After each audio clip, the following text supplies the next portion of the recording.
Okay, welcome to another edition of the Bench Seat, episode 14, I believe we're on, which means we're cruising. We're cruising right along. Today is June 2nd. June is National Men's Mental Health Awareness. In the spirit of that, we have our good friend of the pod, mental health expert, performance coach for professional athletes, every professional league you can think of, Australian ones, American ones, any other ones. When we say AFL, it's not the Arena Football League, it's Australian Football League. So get that right. And we're going to get into also your playing career because you're a former world-class athlete. But with us today is Paddy Steinfort. Nice. Thank you so much for coming to meet us today. Great to be here. So as we said, first off, let's get into your story a little bit. You were an athlete. We don't really know the difference between American football and Australian football. Can you give us like a quick, I'm sure you've had to give this stupid quick rundown of the difference, but could you give us the quick rundown of the difference of like, what are some big rule differences? As they'd say in Australia, stupid American. Stupid. Bloody Yanks. Yeah. Nar. Luckily we have YouTube now, so I can just like show someone the phone. Yeah. But back in the day when we didn't, and I was at a bar like trying to riz someone, I'd be like, "Oh, well, here's how it works. It's a mix of 4 sports, right?" Okay. Can we guess? Yeah. Okay. It's 4 sports. Definitely rugby. Yeah. Mm-hmm. So Now you go. and soccer. No, he didn't think of that. Yeah. No. That's Was that one of the 4? Yep. Okay. American football. Yep. Rugby, American football, soccer. I wouldn't say lacrosse. I'm trying to think of field sport. Lacrosse? No. Hockey. Hockey's the last Hockey, one. okay. Because right. the spacing of hockey is like... Well, it's a bit of a 360 game. Like you can't go behind the goals, but you can get hit from any angle. Okay. And the athletes are like pretty similar because you have to be fast and strong and skilled. Yeah. Okay. Rather than Niang would not be good in AFL. And so rugby because it's full contact, no pads. Mm-hmm. American football because we catch it. Soccer because we kick it. Okay. And hockey because you can get hit from anywhere. And it's played on a field that's twice as long and twice as wide as an American football field. Yeah. But it's oval.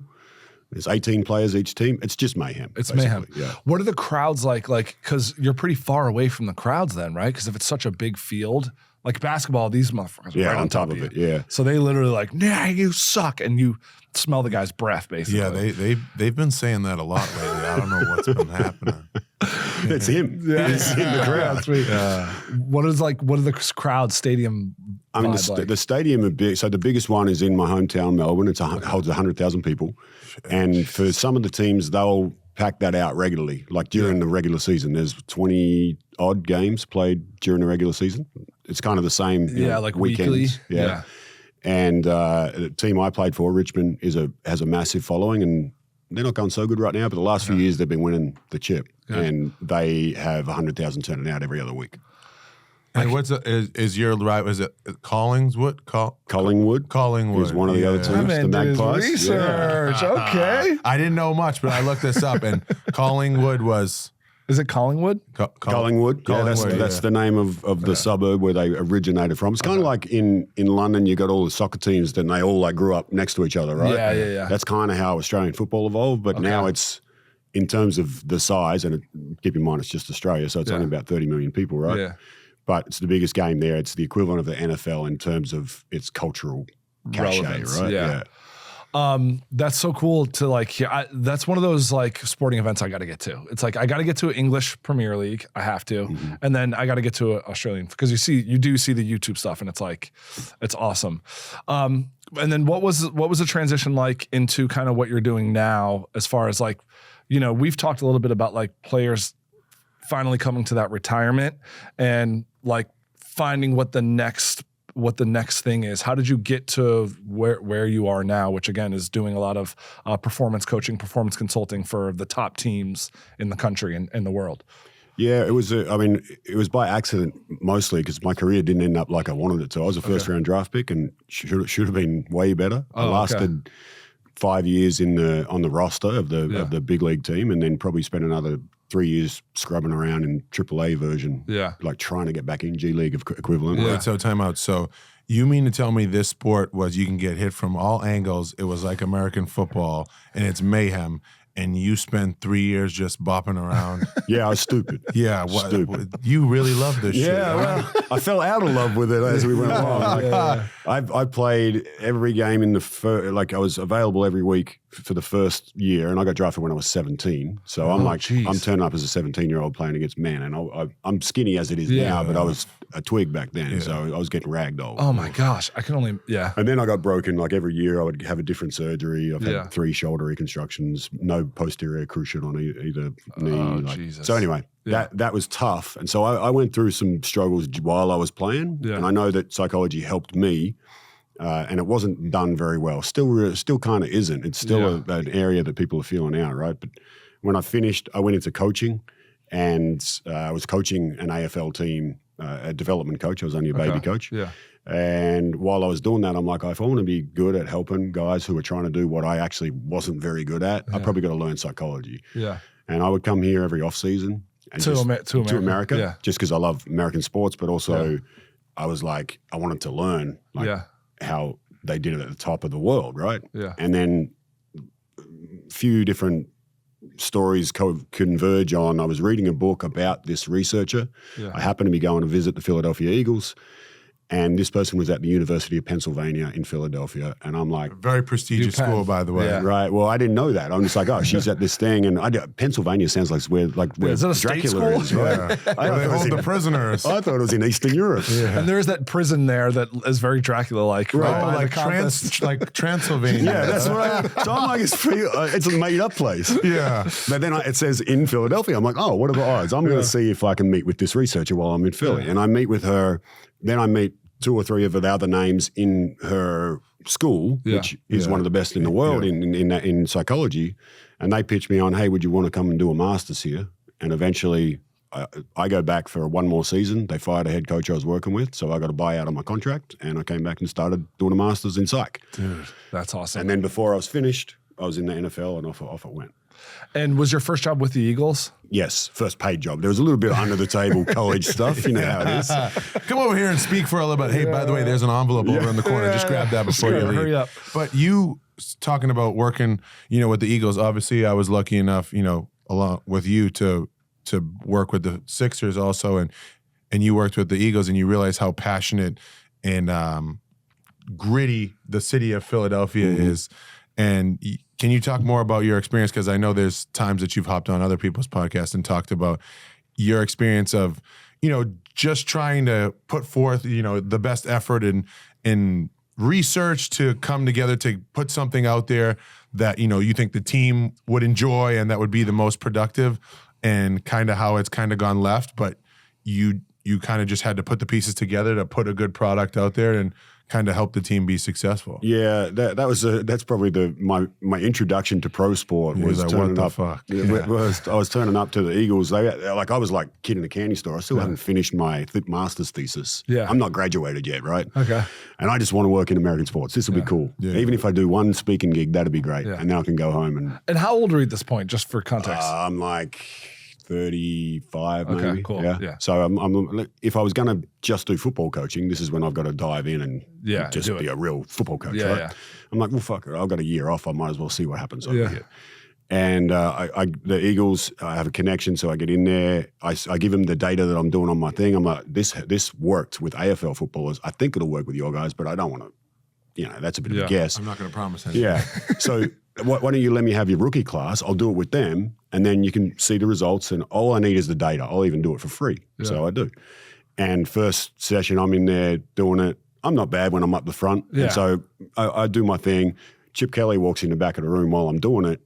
And by the time he leaves, he's told his 2IC, we've got to get that guy. He's doing all the training camp. He's coming.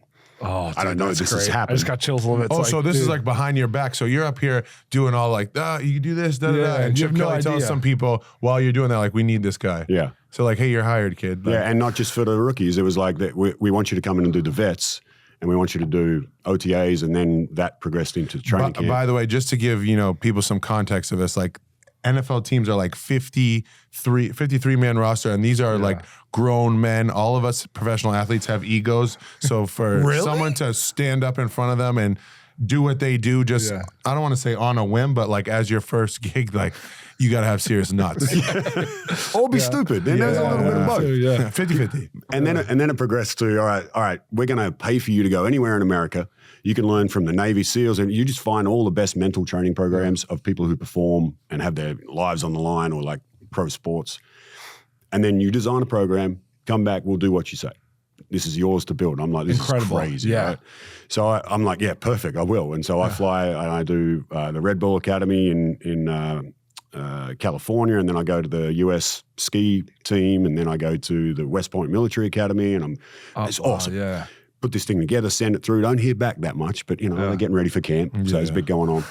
And I turn up for a meeting the day before, being like, all right, cool. So I still haven't got a schedule. What are we doing? Yeah. And they're like, I sent you a few things. Did you, you got that? You got to look at the program I sent? And they're like, yeah, we did. And thank you, but we're not going to do that. And I'm like, oh, fuck, I've lost my job already.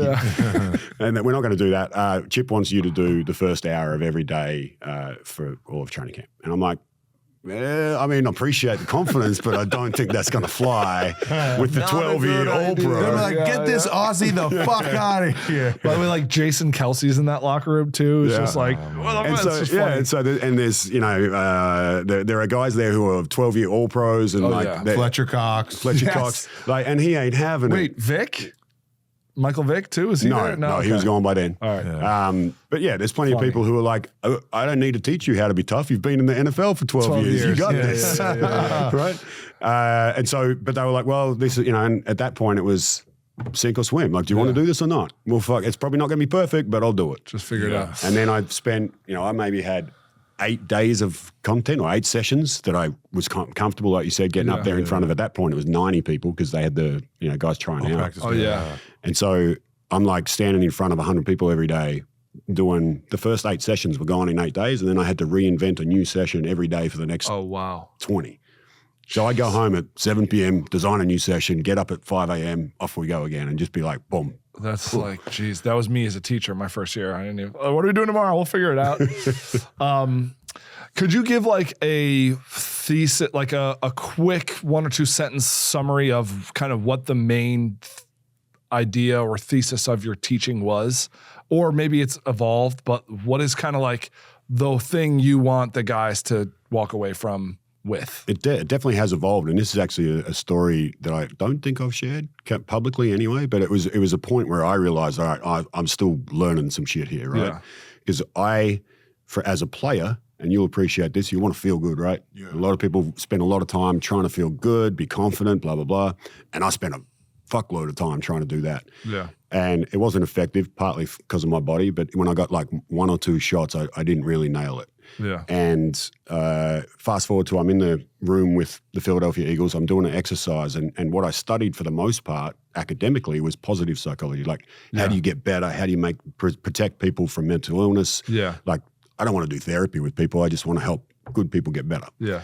And so I'm doing an exercise, and DeMarco Murray's in the room. Now, DeMarco had just been signed. He was the NFL's leading rusher the year before in Tennessee, I think. Yeah. DeMarco Murray, I think, was in Dallas. Yeah. Oh, sorry. That's right. He went to and so he came to the Eagles, Rivals, right? Yeah. And then, and we do an exercise where you're like supposed to talk about if I'm getting in my own head, here's all the thoughts that happen. Yeah. Like if you're a quarterback and you throw an interception, what happens? Yeah. If you're a running back and you fumble the ball, what happens? So DeMarco writes a couple of lines and then just stops, and I'm like, oh, okay, big guy, like, come on, play along a little bit. At least pretend you're interested. And so I'm like, are you stuck? Like, do you need to ask any questions? He goes, no, that's it. And I'm like, what do you mean that's it? That's the only. He goes, yeah, if I fumble it, I say, go back, give me the ball again. Yeah. And that, like, he wasn't trying to feel good. He was just like, this is what I do. Yeah. And it's a very simple mindset, but I was like, oh shit, that's so much better than trying to solve your thoughts while you're playing, right? Yeah. I'd love to be able to just jump from there to there instead of this. Now, some people are blessed to naturally be that way. Yeah. But for most of us, we tend to overthink certain things, and particularly when you're anxious or there's high stakes on the line. Yeah. The biggest things are, can I feel whatever I have to feel and still do my job anyway? Yeah. Right? So that was kind of like a transformative, like, did that kind of change how you approach things then? Were you then trying to figure out specifically with athletes, how can you kind of simplify your thoughts, or just kind of streamline your thoughts or your feelings? Or? Yeah. And it pivoted me into a different, like it's probably a third wave of psychology, which is not as well known as like, you know, Freud was the original. Yeah. And then there was this thing called cognitive behavioral therapy, which is change your thoughts, change your feelings. And there's another one called acceptance commitment therapy, which is just, you feel shit, cool. You got to go and do shit anyway. Yeah. Right? Effectively, the book by, I think it's Mark Manson, Fuck Your Feelings. Like that's kind of what it is, right? Yeah. No, I mean, it's so true because you have breakthrough moments in professional sports, right? You talked about your moments where you had a couple opportunities to knock it out the park and you missed, right? And you just want to get at bats when it comes down to it. And if you can keep it as simple as possible when you're trying to get your breakthrough moment, I feel like those are the biggest things. Like I had a coach in Utah who told me, and I'd be like, yeah, well, if my shot doesn't go in, then I got to like hold my follow through or do this. And he was like, no. Ask me what you should do. And I'd be like, he'd be like, shoot the next one. And I'd be like, ask me another time. And I'd shoot the next one. Because he's like, everything has one life. Like when it happens, it's over. You can't change it. You can't fix it, right? All you can do is trust like your work and continue to just be like DeMarco Murray said, I fumble, give me the fucking ball again. Because you know what, again, like you put so many hours to even get to this point. So why the fuck would you start doubting yourself now? And that's a great, like when you start to think about it that way, that it's almost like you're doing yourself a disservice, right? It's like, what about the 16-year-old kid who decided, or 12-year-old, whenever you decided you were going to do this and everything you've done since then, and he sits with you the day after you shit the bed and he's like, why did you shit the bed? Oh, because I was worried about what it would look like. He'd be like, what the fuck? Yeah. We were in the backyard. Like, come on, right? man. And so you start negotiating with, you know, what's really important just to please your emotions at the time. And so most of the work is helping people recognize their emotions, not change them. Just be like, this is what happens when I'm off the hook. Okay. Yeah. And when you're good, what happens? What do you do? Because it's usually thoughts and feelings that are getting in the way. And the best resolution to that, action trumps emotion every time. So it's what do you do and what do you see? Now, Paddy, just touch on, because you did a lot of, you know, work with individuals, right? And you still do that. But when you talk about working with a team, how do you collectively bring all that together? Because the way you look at things is a different mindset. The way I look at things is a different mindset. The way Kevin looks at things is a different mindset. Mine being the best, I'm clearly 100%. Some people are like that. I have the right mindset. You guys have other arrogant, narcissistic. Yes, you know, they're everywhere. But how do you bring that all together so that everyone is somewhat, you know, on the same page from a mental aspect, but also from a standpoint by understanding like this person may not think the same way that I think, but I have the ability to be great myself, but bring this person across the finish line with me. What have you seen in your experiences in that element? Yeah, well, I mean, you've obviously got a great feel. You're a locker room guy, right? Yeah, locker room guru. It's the only thing that keeps me around, not my skill set. Right, and so you have, if we were playing off, you've been a narcissist and you've been a good glue guy, right? There are some people in locker rooms who don't give a fuck, right? And in professional sports particularly, it's like, all right, well, we're all here getting paid. Like, he doesn't have to care about people as long as it doesn't break other shit, right? Yeah. And other people will care more than they need to. Cool, it'll even itself out. But as long as everyone understands, there's this thing called superordinate goals in psychology, which is the key to conflict resolution in things like Middle East and like, you know, divorce and stuff. It's, can people actually agree to disagree on a lot of things, but agree that this one thing trumps everything else, right? We're here to win a chip. Right. I hate you. You're a good dude. And this guy's on his phone. He's not even watching, right? But cool. We're all here to make a great episode. So let's do that, right? And so that's I'm sorry, what was that called? That superordinate goals, right? So we've all got goals. Yeah. And but this one trumps everything, all of our absolutely. goals. And I can accept that you don't want the same things as me as long as we still want this thing. Right, that's fine. I can look past it. Yeah. And so then it becomes, you know, that's the overarching principle. And then it's just like being a good teammate. Like, you know, sometimes that you had to talk to Joe in a different way you had to talk to Tobias, because they're different cats and they're dealing with different stresses. And so you just got to handle each person and try and keep the whole thing on track, you know? Yeah, that reminds me, that's like basically, I have superordinate goals, I feel like, with my wife and my son, where it's like, my son, we need to get my son fed and my wife and I really want to fight about what we're going to feed him. But at the end of the day, the guy's got to eat. So do I want him to have another sugar-filled snack? No, I don't. But he's got to eat. Yes. So we're going to agree that he's got to eat, and we'll just let it go. Death is unacceptable. Right? Yeah. So what, he's had 15 peanut butter and jellies. It's okay. So I've just got a new puppy, right? And me and him have to work on superordinate. Yeah, oh my God. I don't even know how you parents do it with humans. At least you can put a diaper on yours. My guy is shitting all over the apartment. He'll get there. He'll get there. How old's your puppy now? He's 4 months. Oh, little dude, Skippy. You are brand new. Yeah. What kind of dog is it? Husky. So It's good looking. he met my dog today. When you walk into my house, it's something that's called chaos. It's just constant chaos. Baby He has 2 kids. The kids have friends over. And then there's this dog, Shaggy, walking around like barking and shit. And he's filming his TikToks with it all going on in the background. Well, hey, it's Kevin. This is the Run Club. Yeah. dancing. I do say though, I have friends that are like, couples or not. They're like, we have a dog. Like, is that practice? I'm like, honestly, it is. Like, the only difference with dogs is when they're babies, you can't ever just leave them. Babies, when they're babies, you can just leave them. You can put them in like a pack and play and like they're good, Dogs, you got to keep an eye on because so in a way, sometimes the dog is a little harder.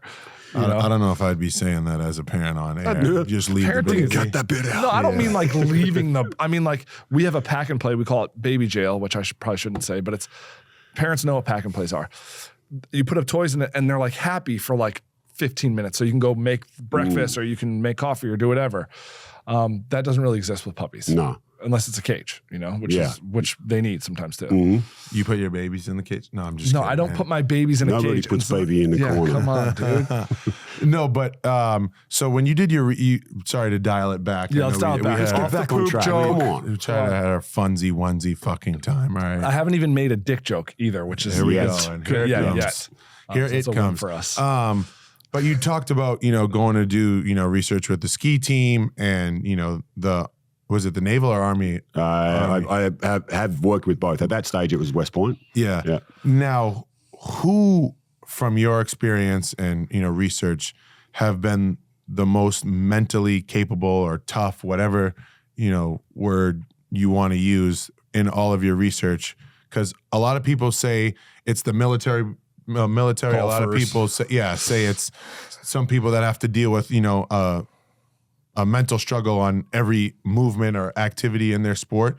Who in your research has been some of the toughest or mentally strong, athletes or people that you've come across? Yeah, I would say, so I've been blessed now because of my work in sport, I got a little bit of a profile in my little skinny domain. Yeah. And I've been able to work in, NASA, the Navy SEALs training center, like a few different areas where you're right. These people are dealing with stuff that we just can't even comprehend, right? Yeah. But in terms of the development of that toughness, it's almost more interesting to look at people like nurses in emergency medical teams, right? Because they have a similar level of stress, but they actually can opt in and out, right? They don't have to be. If you're in the army and you're not tough, you're either dead or you're not in there, right? Yeah. Whereas people who don't have that level of demand, they can sometimes opt in and out. And the fact that these people continue to opt in and deal with death, pressure, normal teammate friction, it's incredible. And I got to actually sit in two open heart surgeries at Cleveland Clinic, Cleveland Heart Clinic. Yeah. Shout out to Cleveland. Clinic. Shouts. Taking good care We of love us. Cleveland. Cleveland's a great town. And it's a good town. It is. It's Great growing. I enjoy Cleveland. I got to get more time there, I think. So I love Cleveland. This offseason, we'll have some fun times there. And then invite me. We will. Let's do it all. We'll go to the Cleveland Clinic. And then, so I'm in there in this open heart surgery, and it's almost a spiritual thing. Like I get goosebumps thinking about it because I'm watching. They shut this man off. They basically they cut his chest open, put tubes in his heart. The blood runs through a machine, and then they stop his heart, and so he's effectively dead, right? Except he's still working because of the wonders of modern medicine. I'm just like mind blown, and watching this team. They just working like they're having coffee. They're chilled. There's music on in the background. How's your kid doing? When's his midterms? Blah, blah, blah. And they're just yapping while this guy's on the table with his chest open and they're tweaking the valves, right? They sew him up, start to put the blood back in, and then everyone's like getting real easy now because he's back, but his blood pressure won't come up. and the anesthetist is sitting there and he's under the pump. Like if this doesn't work, something's gone wrong. And it's currently the ball's sitting in his lap. And then everything gets quiet. So everyone's all fun and games and they keep it chill. And then it's like, oh my God, this could be a death, like right here. My first ever surgery that I've observed and not been the patient. And here we are with someone about to die, and everyone just lets the person do their work. And they then get on with it and they go and do another one. And the crazy thing is they have to be able to do that. Like I thankfully, didn't see anyone die. But if you're in the emergency room, they'll have at least 1 or 2 deaths a week. Yeah. And you just got to go and treat the next patient. Yeah. It reminds me on a totally different, lower stakes. Shush, let me tell my story. Okay? It's about surgery. I walked into my testicular surgery when I get it's called an orchiectomy. I had cancer, George. Okay, I can have this conversation. Okay, he's earned this one. And I remember the guy my surgeon was literally scrolling Seamless, like was picking out his food as I was going into my fucking surgery. And at first, initially, I was like, what the fuck? No one cares about this. I'm going to die. And what you actually realize is what you're saying. This is routine. I'm going to be in and out in 45 minutes. This guy's not worried about the biggest event in my life. He is not worried about it at all. He's worried about whether he's going to get dim sum or fucking, whatever. He's like, else. if I cut this guy's balls off, who cares? Do I get 1 dumpling or 2? Exactly. And I was like, after I thought that at first, I was panicked, and then I was like, oh, okay, I think we're good now. It's just hilarious that the highest pressure moments for certain people are experiencing that same moment. It's routine, for other people. And I think hearing that story, obviously yours. George hates my stories. Kevin's is laughable, which I'm happy that he told it because it was awesome. He should tell it one more time and never tell it again. But no, hearing that story as an athlete, to think of how nurses or doctors or all these people in here are compensated, and to think that they can do these routine things over and over and over again and just turn the switch off of the emotional roller coaster, right? Yeah. It's like, this is what I've trained to do. This is what I'm doing. Makes you think as an athlete, like, why can't I do that? Like, why am I so caught up in what the fans think? Why am I so caught up in the emotion of the crowd? Why am I so caught up in what other people think rather than just doing your job? It's a great question, and it's probably a little bit to do with what Kev just spoke about, people who do amazing things, but to them it's routine, right? Yeah. The first time I walked on an NBA court, I wasn't living here yet, and I got courtside passes through a friend, right? And I'm sitting there watching them these huge men warm up in front of me, and I'm just like blown away. Hot guys too. Oh my God. Real hot, good looking athletes. And then hot, not cute, right? Hot, not cute. George, cute. Other guys, hot. And now when I walk on a court, I'm going to work, right? And so for you've been able to have that same, you would have been starstruck when you were a kid, and now you're just going to work, right? So the things that you're doing that actually get you there and keep you there and extend your contract and get bigger contracts, you should be focusing on them, but you've almost made them automatic to some degree, and the work that you put in is automatic. And so there's so many other distractions that you can get drawn into. And that's one of the craziest things that I still, we all have to keep getting our head around is the brain is built for olden day living, right? Which was get away from a tiger or find your wife and go recreate, right? Survival of the fittest. Yes. And so it's a real simple machine. It can only hang on to about 4 or 5 things at any given time, right? So right now, you can hear my voice, you can see me touching my fingers here. You're nodding your head because you're like, does that make sense? Now you're thinking about what you look like on camera while you nod your head, and you fucking know me too well, right? dude. And you're still thinking about what you're going to have for lunch. Yeah. But while that's happening, you're not thinking about your left foot. And now that I've said that, you are thinking about your left foot. And one of the other things has been bumped out. Right. So, but we can't help it. If I clap, everyone's tuned into that sound. Sorry, sound man. And so when you're in an NBA arena, there's a lot of clapping going on. There's a lot of yelling. There's flashing. There's threats on Twitter. There's a coach who doesn't like you or does like you. There's a GM who might trade you. Like so much other things, distractions, and it's hard. So it's not I don't know if that actually answered your question. No, it's basically just like, this shit is not job. easy. Yeah. But like through your experience, what have you found that has helped most people to just dial in on what they do? Because mine is like being super like routine based, right? Like, and when you get off the beaten path, it's like, I know I've built a good enough foundation in my routine that I like, all right, I know I'm fucking up here. Let me get back to like how it started. What do you find in the research that you've done and the people that you've worked with where they can minimize those distractions and just be comfortable in their environment to do the things that they're supposed to do? Yeah, well, there's probably two parts. One is being able to disconnect if you get caught up in your emotions. I've got to fuck it, we're stepping. Yeah, like I'm feeling this and I can't actually get off it, right? So we actually need something to get them out of that. And I've got an NBA example that I'll go through on that one in a second. Then the other part is kind of what I said earlier about thinking and feeling versus doing and seeing. Right. And when I imagine most of your routines are doing and seeing things. Absolutely. You're doing tape, you're shooting, watching you're film, working out, And so there's all these things that are like, if I do those things, I know when I'm good, I do those things, right? Everyone's had a Michael Jordan flu game, not to that level, but we've felt shit and still played well. Yeah. And if you think back to that game, when you got buried in it, it's usually because you just boil it down to, I'm just going to do these things, right? And when you can decode that, that becomes both in the research, but also practically, that's the lifesaver, or the, like you said, it helps me lock back in. Yeah. For some, though, it's not as easy as just saying, oh, this is what I do, right? You might be in a real bad place, your head's spinning, you've got butterflies. And I can share this one because TJ actually shared it publicly and talked about some of the work we did. So TJ McConnell, we were talking about before. Friend of the pod. Yeah, shout out to TJ McConnell. TJ Great is guy. the best human besides these people that I've ever met in sport. And TJ is a self-proclaimed, like he was a warrior, and he had plenty of reasons to worry as he started, right? He was always almost going to get cut, and he was always not big enough, and still isn't.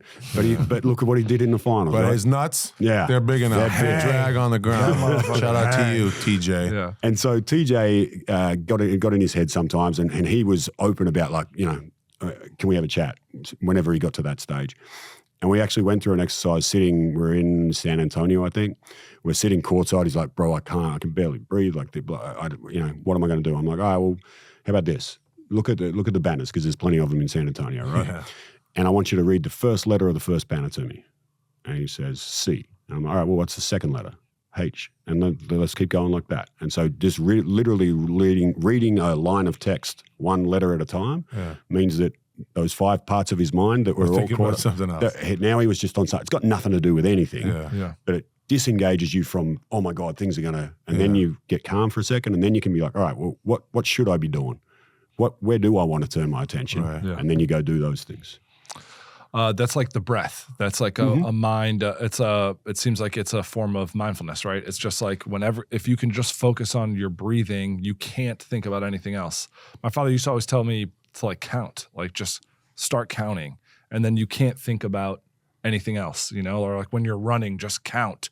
Because then all of a sudden you're 2 miles in. You're like, oh, damn, I just got 2 miles. I'm fat, so 2 miles is a long way. I wouldn't be doing 2 miles. I did 70.3 one time. I did a half Ironman, so it's not a big deal. Wow. Yeah, it's pretty cool. Way to flex. Yeah, so it's not a big deal. Don't worry about it. You don't have to ask me about it or anything. Pre or it's post cool. one testicle?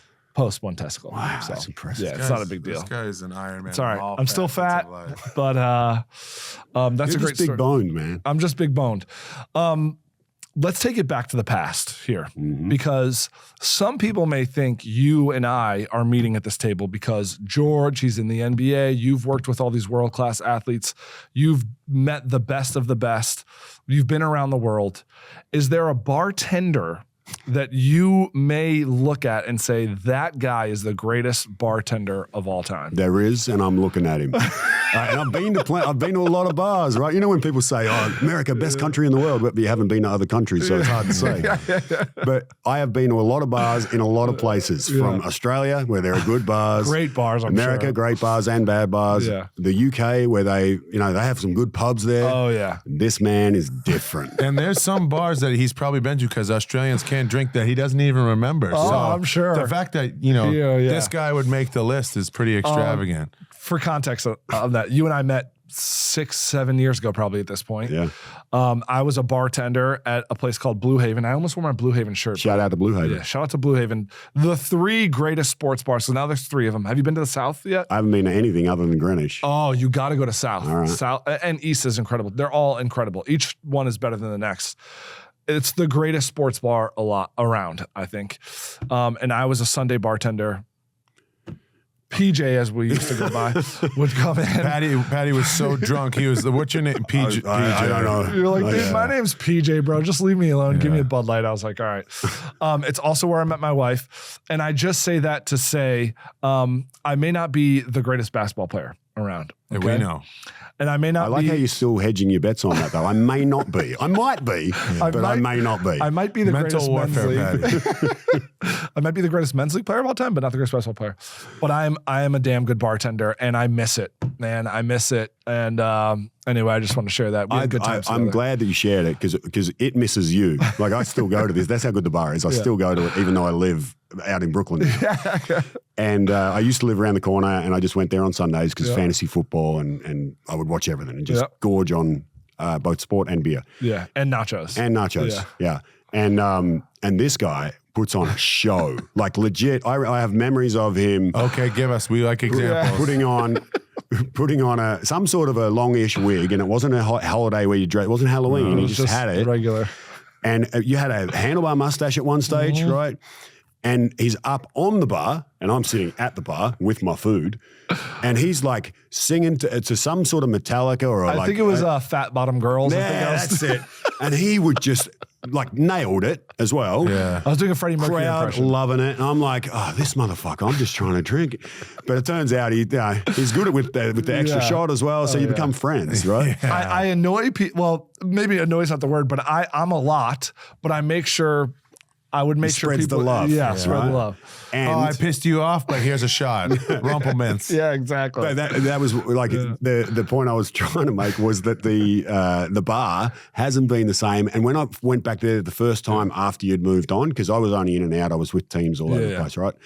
And when I would come back to town, that'd be my first stop. First stop. And then the first couple of times I was like, oh, Kev's having a day off or something, right? Yeah. And then I asked, I'm like, where's Spicy? They're like, he's not here anymore. I'm like, you what? No.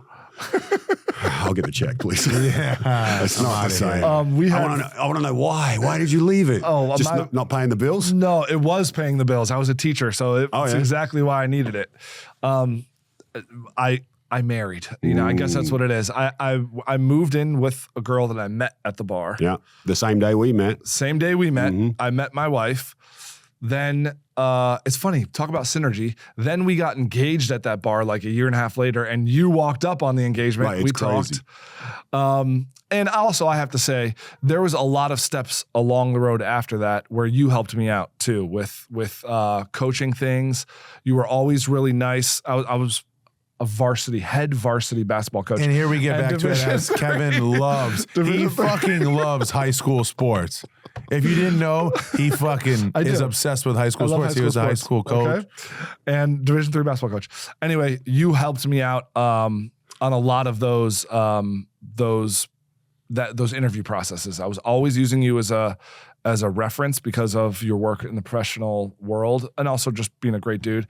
And so I appreciate all the help you did. You helped me get to places I didn't think I'd get to. And then I just fucking left that world too. And now I make videos breathing and being a run club coach. And I don't even use my fucking master's degree. He got him here and his references were like, yeah, this guy does a hell of a job putting on wigs and dancing to Fat Bottom Girls by Metallica. If you need someone for the office social, like this is your guy. If you want an energy guy, and I'll be the first energy guy to tell you everyone needs energy guys, this guy's your guy.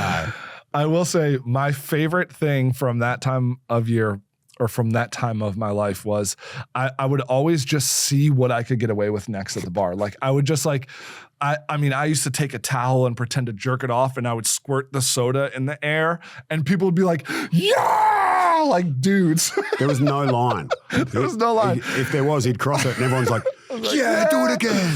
So I'd always see what the next thing I could get people to just go crazy over. And one of them was I started playing. I still feel like you do that. I do that a little bit. I started playing My Father's Eyes by Eric Clapton, which is the slowest, worst, like 80s. It's not an energy song. It's not an energy song. No. And I was like, I'm going to get this bar every 4 o'clock game halftime. So when people are really loose, I'm going to play this every halftime. And I told my boss, I'm like, this will be a fucking thing in 2 weeks. Just watch. And sure as shit, by the end of like week 5 or 6. Every halftime at 4 o'clock, like, burn and looking to the whole bar would sing Eric Clapton, My Father's Eyes.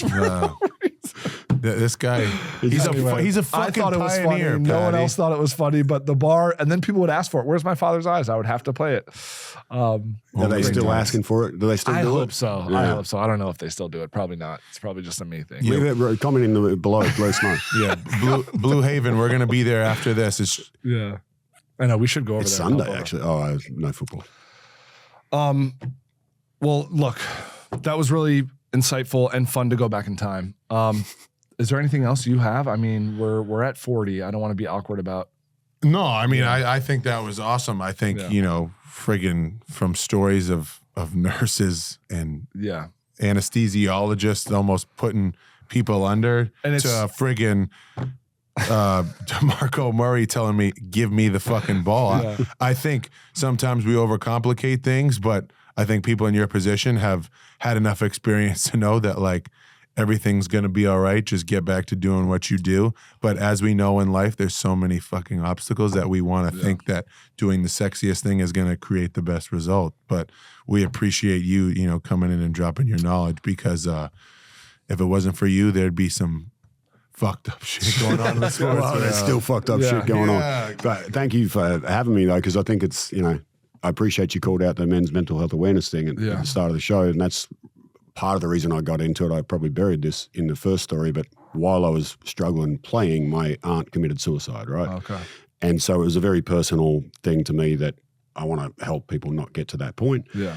And that is a side benefit, I guess, of some of the work I do is that the stuff with nurses, anaesthetists, Navy SEALs, born killers, shooters, real shooters, and people with guns, their ability to do all that stuff with what we just spoke about is the same as someone who's got a new baby and they're a single parent and they're struggling to get through. Is these tools apply to everyone. They help people get through really hard things, right? They're actually, all the research that was initially done that I built all my stuff on was on how to help people who have mental illnesses or who are in bad places and stop them from going there in the first place. So, to share this sort of conversation, to make these conversations normal, I think is super important. Yeah. I had this conversation with a mentor of mine, a teacher, and we were talking about suicide. He has an app, and I wish I had the name in front of me, but I don't. But I'll put it in the comments and in the description. It's basically an app where you kind of go on and it's like a community where you can anonymously share your feelings and kind of just sometimes it takes just getting it out and it kind of buries the stigma where you can just anonymously say how you're feeling and people can give you some love and feedback back. We both have shared an experience with suicide and it's like we were talking, it's like cancer. Everybody knows somebody that has experienced suicide and so it's good. It is. I do believe that more specifically men should have conversations like this and keep that door open and the communication open on that because it is, no one wants to go there. And so thanks so much for jumping on with us. Thank you. Sorry about the dick jokes and pretending to jerk off towels. Yeah. I think that's important though, because if you can't have these chats and keep it light, they're bloody hard work. They're hard. Right? Yeah. Normalized dick joke. That's where you have it. Thanks so much for tuning in. Episode 14 of The Bench Seat. Thanks so much to Paddy Steinfort, to my guy here, the G-Wagon, George Niang, to David over here, and to Melrose Podcasts. Tune in next week.